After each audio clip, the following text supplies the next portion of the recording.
বন্ধুসকল এমুঠি ৰং জীৱনলৈ আপোনালোকক স্বাগতম জনাইছোঁ।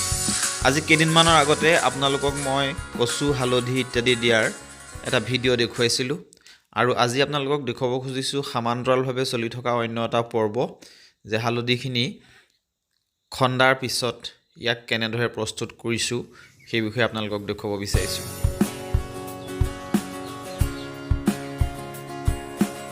হালধিৰ প্ৰস্তুতকৰণ প্ৰক্ৰিয়াটো অলপ জটিলেই।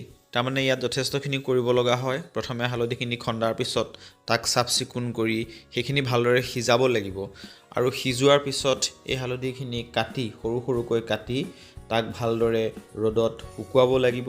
কেইবাটাও ৰ'দত শুকুৱাৰ পিছত সেই হালধিখিনি মিলত ইয়াক গুড়ি কৰিব পৰাকৈ প্ৰস্তুত হৈ উঠে। হালধিখিনি সিজোৱাৰ পিছত ইয়াক সৰু সৰুকৈ কাটি ৰ'দত ভালদৰে শুকুৱাব লাগে। এয়া চাওক ৰ'দত ভালদৰে মেলি দিয়া হৈছে। ইয়াক কেইবাটাও ৰ'দত শুকুৱাৰ পিছতহে ই মিলত কুটাবৰ বাবে প্ৰস্তুত হ'ব।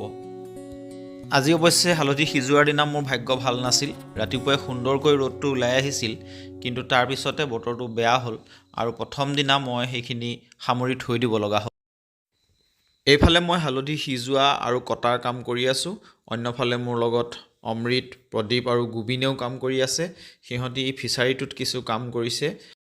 সিহঁতকেইটাই যথেষ্ট কষ্ট কৰিব পাৰে আৰু মোৰ ফিচাৰীটো সিহঁতকেইটাই খান্দিলে আৰু মাজে মাজে কাম কৰিবলৈ আহে।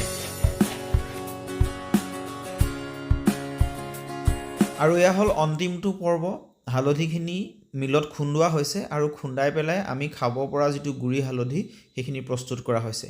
এইখিনি যোৱা বছৰৰ হালধি আমাৰ বুমনৰ মিলত এই হালধিখিনি খুন্দোৱা পৰ্ব চলিছে।